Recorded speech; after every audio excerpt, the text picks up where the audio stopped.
Thank you, Stan. This is Bob Parsons. I'm here with the first round of students in FFA Day on KSMO. I've got 5 young men with me. They're looking fairly bright for as early as it is in the morning. I'm going to ask them if they would introduce themselves, tell a little bit about themselves, if you want to mention who you're, and if that phone rings, just ignore it. Somebody else is going to take care of it here in the studios as well. A little bit about your background. If you want to tell who your parents are, that's fine. If you think they're ashamed of you, you don't want to mention that, that's up to you too. So I don't care who starts. Doesn't matter. Whoever feels like taking off, go. My name is Mason Hahn. I'm a junior at Salem High School. I'm an FFA. I've lived in Salem my whole life. My parents are Shanna Hahn and Spencer Palmer, and that's just a little small background about me. Okay, very good, Mason. My name is Logan Fleener. I'm a junior at Salem High School. My SAE is Forge Production. And my parents are JT and Crystal Fleener. My name is John Cunningham. I am a freshman at Salem High School. I participate in FFA football. My SAE consists of beef cattle ownership, the Stocker Cattle Enterprise, raising and developing stocker cattle, selling a little bit of firewood. My parents are Ted and Ashley Cunningham, and that's a little bit about me. Okay. My name's Gunnar Maheron. I've lived in Salem my whole life. My parents is Will and Katie Maheron, and my SAEs, I work at a pharmacy. My name is Connor Hedrick. I'm a freshman at Salem High School. My SAE is cow-calf production, and my parents are Justin Hedrick and Summer Warwick. Okay, very good, gentlemen. About all of you mentioned a little bit about your SAE. Is there any more details you'd like to share about your SAE? I know I heard some kind of introductory comments about your SAE. Want to explain it in a little more detail? Anybody? Go ahead. Go ahead, Mason. I sell firewood for the most part of my SAE. I've probably sold close to 85 to 90 rank this year. So selling a lot of it. I've been able to do really well doing that. During the summers, I haul square bales and build fence and really just help people who need me. Okay. Excellent. Anybody else? Go ahead, Logan. I mentioned mine that I mentioned that it was Forge Production. At the beginning of summer last year, I purchased my own round baler. Okay. To help my dad's business, Fleener Custom Hay. All right, very good. Like I mentioned, the Stocker Cattle Enterprise. I'll buy 25 to 30 head of 4-weight steers that I will raise and develop and sell through Superior Livestock this fall. Along with that my SAE consists of I'll work alongside Logan Fleener this summer in the hayfield, and like Mason mentioned, I do cut firewood for myself as well and sell some of that. Are you buying calves right now? Yeah. I will start here in about a week. Figured it's about that time. Yeah, it is. As soon as we start getting some grass, well, it's time. And I know the old cows are already picking at some of those little green stems that are popping up. So, all right. Somebody else? My SAEs, like I said, I work at pharmacy, and I help out around farm for my parents and do whatever's needed of me. Gotcha. Yeah. Like I previously mentioned, I have a cow-calf production, so I just raise some heifers up and then breed them and have some cows out of them. But other than that, I've a steer at the Salem Fair, and that's about it. Okay. Good job, man. Some details so folks understand a little more about your SAE and that fact that is a requirement that students in ag education must conduct an SAE, and they vary. You heard some talk about placements, some entrepreneurial activities such as cutting the firewood, ownership activities such as the custom hay baling, hay hauling, those kinds of things. Switch directions just a little bit. Why did you decide to enroll in ag education? And hence, of course, as a result of that, you became an FFA member as well. But why did you enroll in ag, take FFA? I've been raised on a farm since I can remember. I've always lived on a farm, and I can remember all my older siblings being a part of ag, so that kind of made me, when I got to high school, want to be a part of that too. But if you think you know a lot about agricultural stuff, get into ag science in high school and you'll learn a lot more. Good point. Good point. And Logan kind of is one of those who comes with the genetic background in ag education FFA.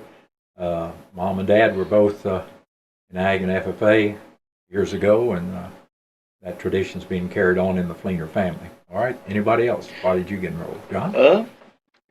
Logan kind of stole my thunder, to say the least. I have older siblings participating in FFA. Father and mother raised me around the agriculture and kind of just grew up around it, and that carried out through high school. That's why I wanted to join, learn a little bit more, and really participate and do my part in the agricultural realm.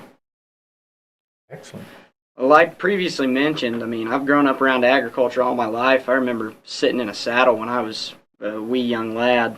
But other than that, I mean, my dad, he was heavy in agriculture. My grandpa, they were real heavy in agriculture. And it's just that haven't necessarily pushed me towards that, but they've definitely directed me in that way. And I've just kind of grown to love it as I've grown older. Okay. And Connor's one of those fortunate ones. He's a third generation ag education FFA member here at Salem High School. All right. Nice. I guess mine's probably a little bit different than them. I still grew up around agriculture, but not probably quite as much as they have. When I got into high school, I wasn't actually enrolled in ag class at first. I was in high school band for about 3 weeks. Couldn't stand it. I left it, and I joined into Ag Science 1, and ever since then, I mean, I knew I liked ag education, but I didn't realize just how much I would. And I definitely plan on staying in it throughout the rest of high school. Well said. Pretty much the same for me. My dad was in FFA, and he told me that I would enjoy being in ag classes. And I'm friends with John's older brother, and he also told me that I would love being in an ag class. So I just decided to do it, and I've been in it ever since. Okay. Your environment you've been raised in, plus family influence, has had an effect on about all these young men about why they decided to enroll in ag education. FFA is the leadership aspect of ag education. FFA, their SAE, and what's the third part of the circle, men? It's been so long since I taught it. You know, the 3 circles, you know what I'm talking about? They're looking at me like, oh God, they showed me that back in Ag 1, and I cannot remember that. But I know there's 3 circles, and SAE occupies one of them, and the FFA leadership occupies another, and we're all trying to think of what's the third in the third circle. Well, shouldn't have brought that up, should I? If I can't think of it myself. Well, we'll just change. Talking about FFA, what's some of your favorite activities in ag education and FFA? What's been your most favorite and why? I was fortunate enough to go out to Indianapolis, Indiana this fall. I say this fall. It was the previous fall in 2024 for the National FFA convention. And that was a very good experience. I learned a lot and got to spend a lot of time with some closer friends of mine that I have today, and met many people from across the country, down to Puerto Rico to Alaska. I mean, kids from across the country were there, and that was a very memorable experience for myself. Sure.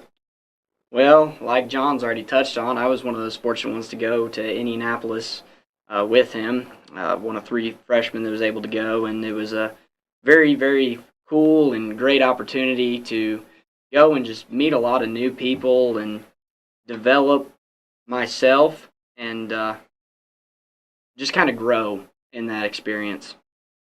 All right.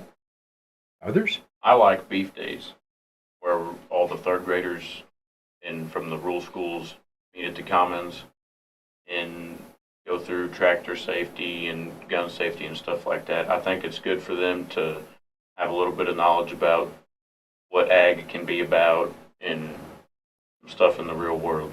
So There's lots of stops involved in beef days. Dylan has just touched on, or Logan's just touched on a few of those different things, but there's what, 12 or so? 16. 15, 16? All right, Gunner, thank you for giving us a accurate number. 16 different stops of about 4 or 5 minutes that students spend at these third graders, and in some cases it's their first real exposure to actual agriculture. The other thing that's a first, as far as I know, I don't think this has changed, it's the first time that all the third graders in Dent County have the opportunity to be at the same activity. So it's very unique, and it grew out of a beef day, 2-day thing way back. Oh my goodness, I can't even tell when it was. I know this much, John Cunningham, your dad was a livestock extension specialist at the time, and so that's been many years ago. It has. You can probably barely remember, if you remember at all, when he was. I can just briefly, but So that was an event that was started out with, like I said, 2 days, and kind of one aspect of that 2-day beef day was involvement in FFA and putting on some of these little mini programs, and the beef days that we have now grew out of that. Okay, others, favorite activities. Gunner? I went to both National Convention and Beef Days this year. Those are always fun to go to. National Convention's a wonderful experience. You just hear the speakers talk and meet all the people from all over the world or country. That's a cool experience. And Beef Days, it's fun to see all those kids going around and getting to hang out with them and teach them about ag. I also like FFA week, where you get to bring in your trucks or your tractors or whatever you want.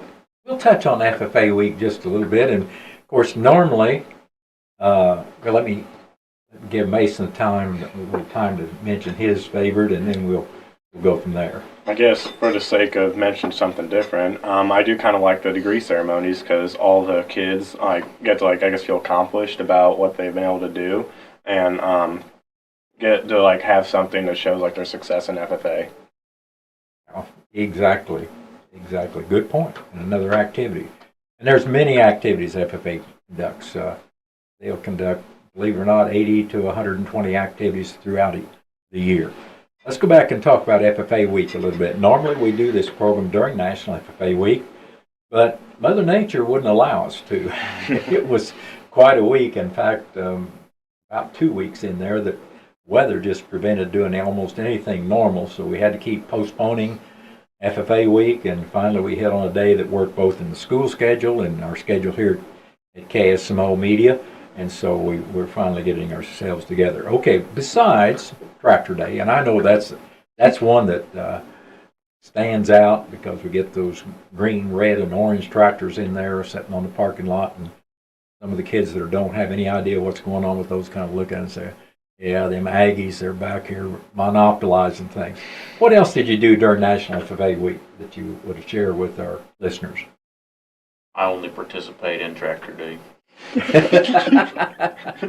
Now, we all, and everybody's kind of chuckling a little bit, and I'm laughing pretty profusely, but we all understand why when it comes to Logan Fleener and his dad, JT, yeah, that's several tractors and a pretty good-sized haying operation, so only participate in Tractor Day. What other activities did you have, guys? In previous years, I don't think we had it this year, but in previous years we've had a loudest truck competition, which I've competed in. Never did great because I actually have an exhaust on the system. But yeah, I think we stopped that because some kids will blow their engines doing it. But I've always liked that. That was fun. That's a different one, you bet.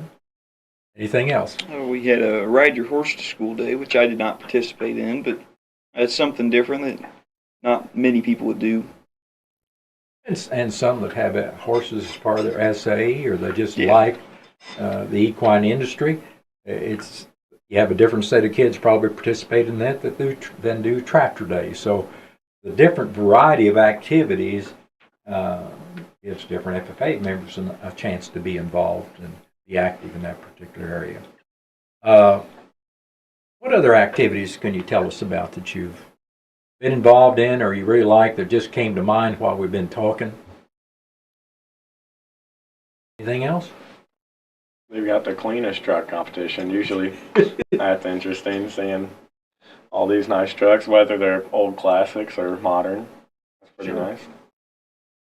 I've got one that could almost make it into the dirtiest truck since it's the farm truck that I do. So Yeah, don't we it's all? yeah, the old cows have about licked every surface on it, seems like. Uh, we'll switch directions a little bit. What have you found to be the most challenging part of being in ag education and FFA? I'm going to start with the two ninth graders and get them on the spot started. What's been most challenging to you? The most challenging for me has not necessarily been the agronomy part. Connor, myself, and two other friends are participating on an agronomy team for our chapter, but that's not necessarily challenging. But it was kind of a rude awakening going to our first competition and seeing all the different parts to this, and we found it very, very fun and very, very challenging. But we've got some learning to do, to say the least. Okay, and we'll come back to career development events in a little more detail. I don't forget in our next topical area. All right, challenges to the others. Yeah, Connor, I'm sorry, it almost left you out. Thank you for. Though, I guess I haven't explored all industries in ag, but mainly learning about poultry systems. I mean, that's been a real rude awakening, to say the least. Is I've grown up around cattle and horses and all that, but I've never even touched a chicken. So I think learning new things like that, especially with like the poultry industry and other things like that, that it's just been a little bit of a rude awakening, to say the least. Okay, interesting. Good points. All right, others. Mine's got to be after all your trips and stuff that we take with FFA. It's catching up on all the homework that I've made. That's been the challenging part.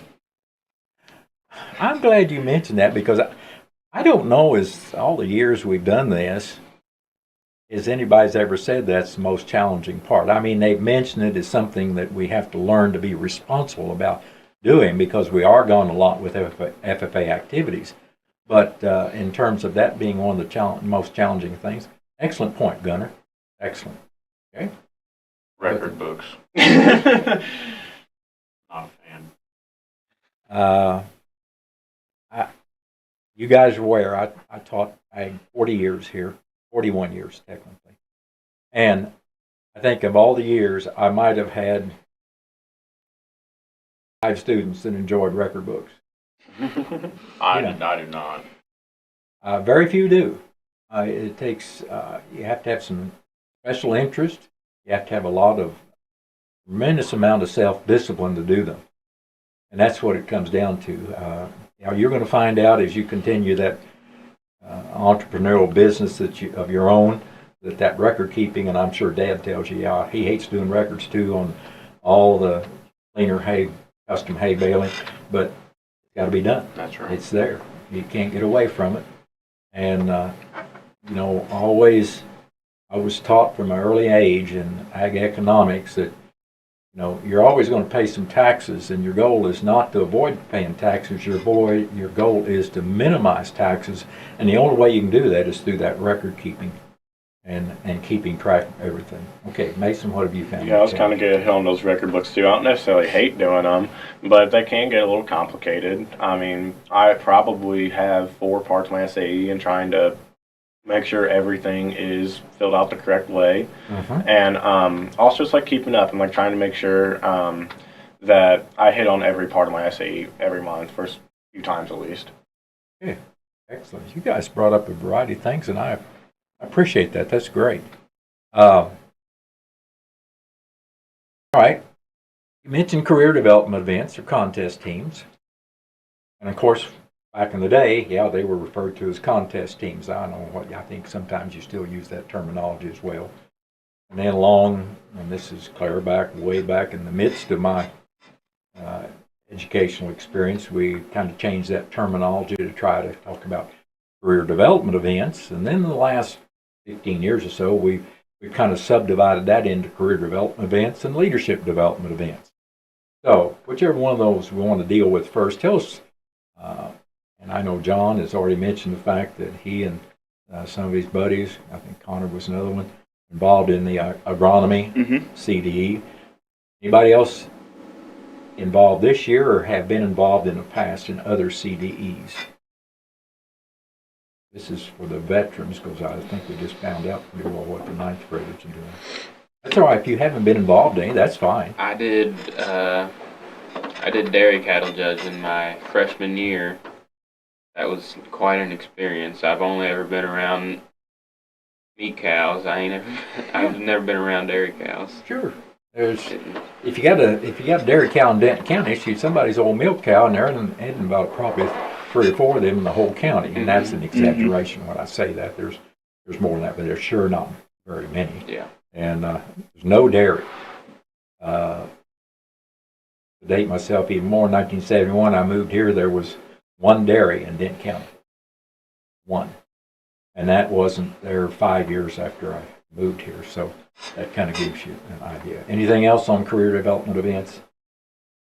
How about leadership development events? I know Connor's doing one, or I think he is.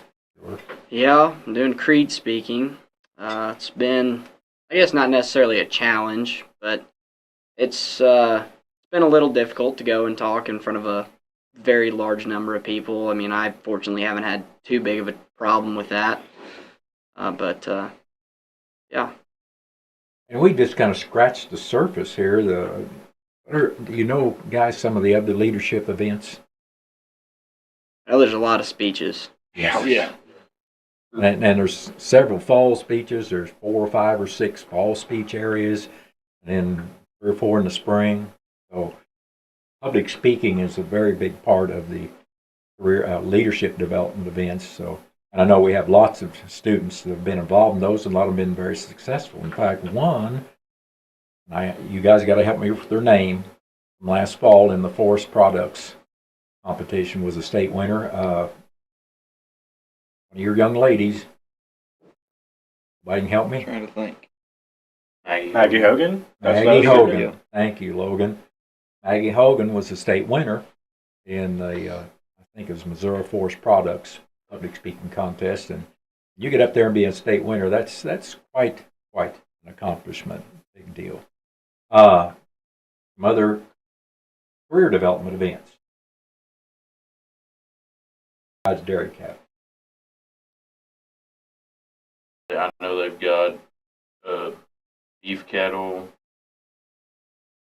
ag mechanics. There you go, which is a very popular area in our ag department. Forestry team. Forestry, poultry, equine. Yeah. Yep, you boys are starting to roll out with them. Very good. Okay, and that's not the extent of them. Again, there's, I don't know, 12, 15, something like that, different career development events. So lots of opportunity for involvement in the career development events, leadership development events, the contest teams. Okay, pretty well already dealt with your SAEs. I want to ask you about how you think ag education / FFA has benefited you. What's been the benefits to you as an individual? Well, with my SAE, I mean, it's getting me out there, like meet new people as customers I sell firewood to, or anything of that nature. And so it gets my name out there. Helps me network to where maybe in the future, like I have a good reputation about myself, and it'll be easier to have other opportunities. Okay, good point. Excellent. Others benefits.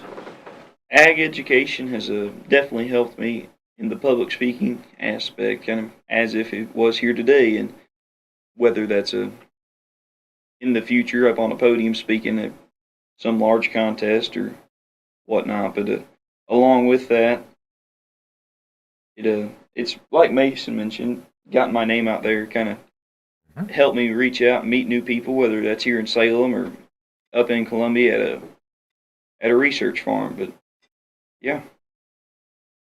In the public speaking, everybody has to do something. Goes clear back to Ag 1, right? And presenting the FFA creed. We've softened that over the years a little bit. When I started teaching, you guys probably would have come in and we'd have given you the requirement for the FFA creed, and you probably said, didn't like band. I might have spent 3 weeks and then been out of there. I don't know, but the requirement was did all 5 at one time. There was no other options, and you had to do it. There was no other options. But we all talk about how times have changed, even in your short lives. You've seen some changes in the world and what we have to do, and education in particular. So, others, how it's helped you, benefited you. Definitely just taught me to be more responsible and made me more outgoing because I get to talk to more people and meet new people at these events that we go to, and Develop that confidence. yeah, To- confidence. Sit here in front of a camera that's got your face on it. It's going out over the internet. It's being streamed. Your folks are going to tune back into it later if they're at work today and see how well you did. You're all doing a very good job, gentlemen, so don't quit on me now. You're doing excellent. Anyone else? A benefit you feel like that? I'd say the biggest benefit for me is a lot of it is hands-on learning and stuff that I don't necessarily know. There's certain events that we can go to, and I think our ag advisors are very good about putting us in the right situation to really learn what we need to learn hands-on. I think that's probably the best thing that it's helped. And to be honest, and I think you'll all be honest, Mom and Dad can teach a lot of things. Mm-hmm. But you get to somebody else that's an educator that knows their stuff, like your ag teachers, and it just adds to that pool of knowledge you've got. Can't help but be benefit. If you were talking to a group, say you get the opportunity to go out next week to talk to a group of 8th graders, what would you tell them that you would think be their biggest benefit from becoming a member of the Ag Education Program and an FFA chapter at Salem High School? Well, I think I kind of already hit on it a little bit. Is it's a lot of hands-on learning. It really benefits you in that. But there's also a bunch of great events that you can go to where you meet new people and you learn new things, and it can help you develop as a person, and it'll really grow you as an individual. I would say maybe career exploration in the agricultural department. I feel like that would be a huge chance in 8th grade, especially if they're unsure with what they want to do. I think ag education could definitely help them in deciding that. Anytime you can broaden that sphere of what you know about different occupations and very few other areas outside of agriculture have as many different opportunities. They all involve, interestingly enough, they all involve some public speaking. They all involve some record keeping, things that, are most difficult for us lots of times. So, yeah, you guys have done an excellent job of summing up what you would tell to a group of 8th graders. Let's talk about your future plans. We've got just a few minutes left in this segment, and these young men have been doing an excellent job of answering the questions, probably a better job than I've been of asking them. What are your future plans, both in ag education and FFA? And I know we got 9th graders, we got seniors. It varies. Seniors, you're going to be out of school before you know it. 9th graders, it's going to seem like it's a long ways off, but it's gone. It's about how fast. What's your future plans?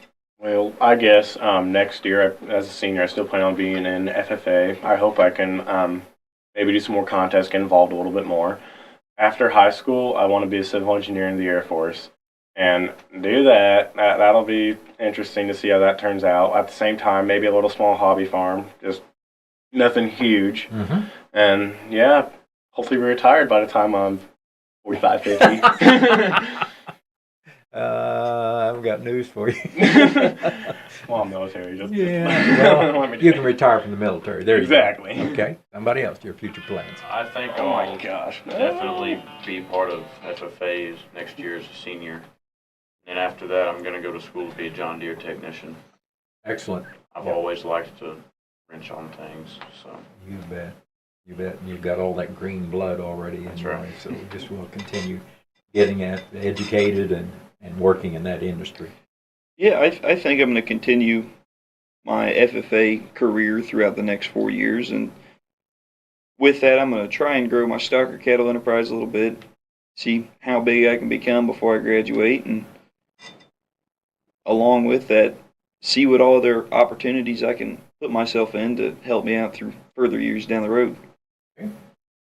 Well, I finished school in May as a high schooler, and I'm going to start college in the fall. And my plan is to end up being a pharmacist by the end of this schooling Wow. journey. What is that, 6 years or? Yeah, 6 Yeah. years. Guys got to enjoy school. Not really, but Not It's really, just but I enjoy the goal, right? yeah, that's The it. outcome of it. All right. Well, I think my plans is I'm going to continue to grow in FFA, and I plan on continuing it even after high school and getting my American degree in that. And other than that, I'm going to go and find a job somewhere in agriculture. Don't know what that quite's going to be yet, and eventually take over the farm. You'll get there. It just takes a while to find that niche that you feel like you fit in, that you want to be involved in. Well, about finished up with this group. These young men have done an excellent job of answering the questions this morning. I have one more task. I've asked John if he would share with our listeners and our viewers the names of the different groups, organizations, companies, businesses that have made this day, KSMO Day, FFA Day on KSMO, made it possible. So, John, if you'd share that list. Yeah, some sponsors for 2025 consist of Roberts Judson Lumber Company, Town and Country Bank, Intercounty Electric Cooperative, Hubs Tire Center, Riverway Federal Credit Union, GAR Trucking and Equipment, Dent County Farm Supply, Stephen Patterson, Attorney at Law, and Farm Bureau Insurance, Willie Strader. All right, again, my thanks to these young men. They've done an excellent job, and we're going to turn the mics back over to Stan. So, Stan, take it away. Excellent, man. Did very, very well. Couldn't ask you to done much better. Thank you for having us. That's all right.